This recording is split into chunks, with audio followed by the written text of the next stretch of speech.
Halo semuanya, kembali lagi bersama saya. Selamat datang di channelnya Mekan DKW.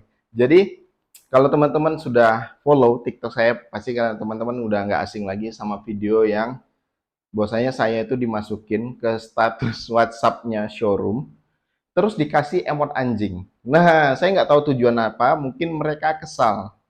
Kesalnya kenapa? Karena kemarin saat saya inspeksi itu di sana, mobilnya itu tidak deal atau tidak jadi diambil oleh si calon pembelinya. Semuanya itu bukan tanpa alasan. Nah, makanya karena saya upload video di TikTok itu singkat, nggak bisa saya panjangin, makanya saya post di YouTube juga. Oke, jadi sebelum videonya lanjut, jangan lupa di like, subscribe, dan share dulu videonya, agar channel ini lebih berkembang dan memberikan banyak manfaat untuk kita semua. Oke, kita lanjut videonya. Jadi, kenapa? Kalau buat teman-teman yang belum tahu ya, ini statusnya saya tampilin di sebelah. Nah, ini dia status WhatsApp-nya itu. Jadi saya di sana memang dikasih emot anjing. Memang dia ibaratnya gimana ya? Mungkin kesel karena kemarin saya datang saat inspeksi ke sana pun saya lihat ekspresi mukanya nggak ada yang seneng tuh. Karena dia bermasam mukanya. Gimana ya nyampaikannya? Memang nggak enak lah, mukanya itu dilihat nggak enak. Jadi memang kemarin itu setelah saya datang sana, terus saya izin, saya setiap datang showroom pasti saya izin untuk inspeksi, saya inspeksi mobilnya, dan tentu saya akan sampaikan apapun yang akan ditemukan di mobil tersebut. Jadi kemarin itu ditemukanlah di mobil itu bahwasanya mobil tersebut bekas laka di sebelah kiri, panjang dari depan ke belakang. Kenapa saya bilang bekas laka? Karena tulangan pintu itu udah rusak dan bekas repair. Nah, itu otomatis bekas laka besar ya. Terus di belakang itu juga ada bekas laka. Di sealernya itu saya tampilin nih, saya tampilin bukti-buktinya semua, foto, baik foto, foto sih, semuanya foto, nggak ada video karena kemarin nengok ekspresi mukanya udah nggak enak ya. Terus sealer belakangnya itu, lanjut lagi, sealer belakangnya itu sudah gantian dengan dempul, full dempul semua. Jadi otomatis bisa kita simpulkan bahwasanya samping dan belakang itu bekas insiden. Nah, ternyata setelah saya sampaikan itu, oh ya, ada temuan satu lagi juga. Kemarin kebetulan itu kilometernya sudah di reset atau dimundurin. Terbukti dengan fotonya ada juga nih saya tampilin ya. Setirnya itu baru, kulit jeruk. Kilometernya masih di bawah 100.000. Habis itu shift knob-nya sudah gundul. Dan pedal remnya yang di bawah juga sudah gundul. Nah, jadi bisa saya simpulkan bahwasanya mobil itu kilometernya putaran. Karena buku servis lain sebagainya tidak ada. Dan ketika saya scan, banyak sensor yang sudah over voltage. Nah, jadi kemarin itu kesimpulannya bekas laka. Habis itu kilometer mundurin. Habis itu bodi sudah full siram keliling semuanya. Dan ya udah itu enggak, itulah yang saya temukan di lapangan. Jadi ketika si pembeli itu datang saya, oke bang, berarti saya nggak jadi ngambil mobilnya. Kenapa bang? Saya bilang gitu kan. Nah, dia nunjukin video yang dikirim pihak showroom sama dia tuh, dia nunjukin video ini bang. Coba lihat videonya baik-baik. Dia bilang tulangan aman, bodinya bagus, kaleng. Habis itu pokoknya mobil full orisinil, bahasanya di video itu. Nah, itu yang membuat si pembeli ini tidak jadi sebetulnya membeli mobil tersebut, tapi saya yang kena imbas. Jadi saya yang kena imbas karena saya itu yang jadinya dimasukin sama pihak showroomnya jadi status WhatsApp-nya, terus dikasih emot anjing. Mungkin itu bentuk mereka mengekspresikan.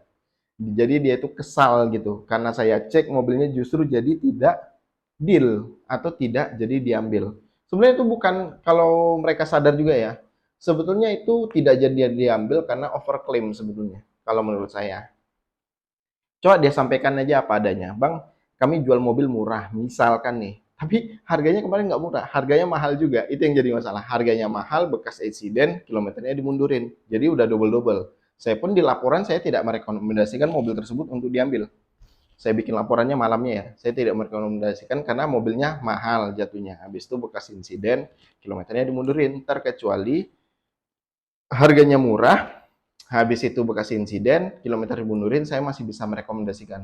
Berarti harganya murah, nggak ada masalah. Tapi itu harganya mahal. Nah, jadi ke kekesalan mereka tuh di sana. Ketika mereka sudah deal-dealan mobil tersebut untuk dicek lain sebagainya, dan si pembeli ini Mereka rasa sudah mau sebenarnya, tapi ketika saya datang justru berpikir 2 kali, 3 kali mungkin. Karena temuan-temuan yang saya temui tadi di mobil tersebut.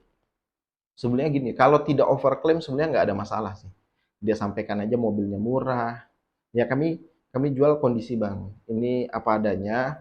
Ada siram di beberapa panel. Bilang aja kayak gitu. Ada bekas insiden juga, tapi kita jual murah. Nah udah nggak ada masalah. Dan yang jadi itu ibaratnya gini ya. Itu pihak si penjualnya yang kesal. Nah, pihak pembelinya jauh lebih kesal. Kenapa jauh lebih kesal? Karena dia sudah jauh-jauh datang ke Pekanbaru. Sudah jauh da su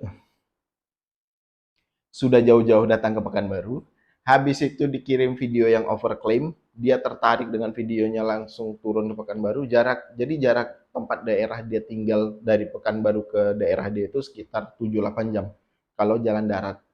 Nah, itu kan udah sebenarnya udah lama itu kan jalan darat. Jadi udah terasa capek juga. Dan ketika datang ke Pekanbaru sampai ke Pekanbaru ternyata mobilnya tidak sesuai ekspektasi apa yang dibilang di video. Sebenarnya kesalahan sepenuhnya ada di pihak showroomnya. Kalau menurut saya, kenapa harus overclaim? Udah itu aja intinya. Jadi yang di sini bukan hanya skincare ya yang overclaim kalau saya lihat, tapi orang berjualan mobil second pun bisa overclaim. Nah, solusi dari saya adalah misalkan untuk teman-teman yang jauh di luar kota, habis itu pengen beli mobil di Pekanbaru, jangan hanya video, jangan hanya by video. Kalau bisa video call.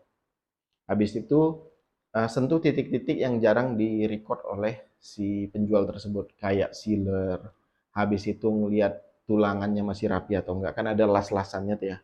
Baik itulah tulangan pintu, habis itu pilar A, pilar C, cek semuanya, habis itu bagian kap mesin dicek, habis itu suruh juga video video call ya, kondisinya video call kan juga di speedometer, habis itu video call juga di pedal-pedal, habis itu shift knob, setir, habis itu door trim lain sebagainya yang bisa mengindikasikan bahwasanya kilometer itu diputar atau enggak. Nah itu aja. Jadi biar kita nggak jauh-jauh banget deh turun jauh dari luar kota ke Pekanbaru. Karena kalau hanya langsung pakai jasa inspeksi, saya pun menolak inspeksi yang tidak menghadirkan si calon pembeli. Nah, itu. Biasanya kalau saya pengen inspeksi, si pembeli tersebut harus hadir di mobil tersebut, minimal ada pendamping dari pihak si calon pembeli. Jadi takutnya nanti ketika saya cek bagus, tiba-tiba pas, oke bang bagus, dibayar sama yang apa, seminggu lagi mau dijemput, ada part-part yang ditukar atau lain sebagainya. Ketakutannya di sana. Tapi mudah-mudahan tidak terjadi. Tapi pernah terjadi sama pengalaman pribadi saya. Oke, jadi makanya dari itu saya tidak pernah lagi inspeksi orang atau perwakilan yang mau beli itu tidak hadir di unitnya. Jadi itu sangat-sangat berisiko. Nah, untuk yang pembahasan saya tadi, awal tadi, sebetulnya gimana ya? Tidak perlulah kita overclaim lain sebagainya. Kita bilang aja jualan kita itu apa adanya. Nggak kita deh. Jangan ada bahasa lagi kalau mau sempurna beli baru, jangan. Karena kalau dia ada duitnya, otomatis dia pasti beli baru. Nah, karena dia cukup duitnya itu beli second, mungkin dia beli second. Karena dia mungkin berpikir bahwasanya lebih bagus dia ambil second cash daripada dia harus ambil baru tapi kredit. Nah, mungkin aja sana. Oke ya. Terima kasih yang sudah saksikan video ini. Jangan lupa di like, subscribe, dan share video ini agar channel ini lebih berkembang dan memberikan banyak manfaat untuk kita semua. Terima kasih.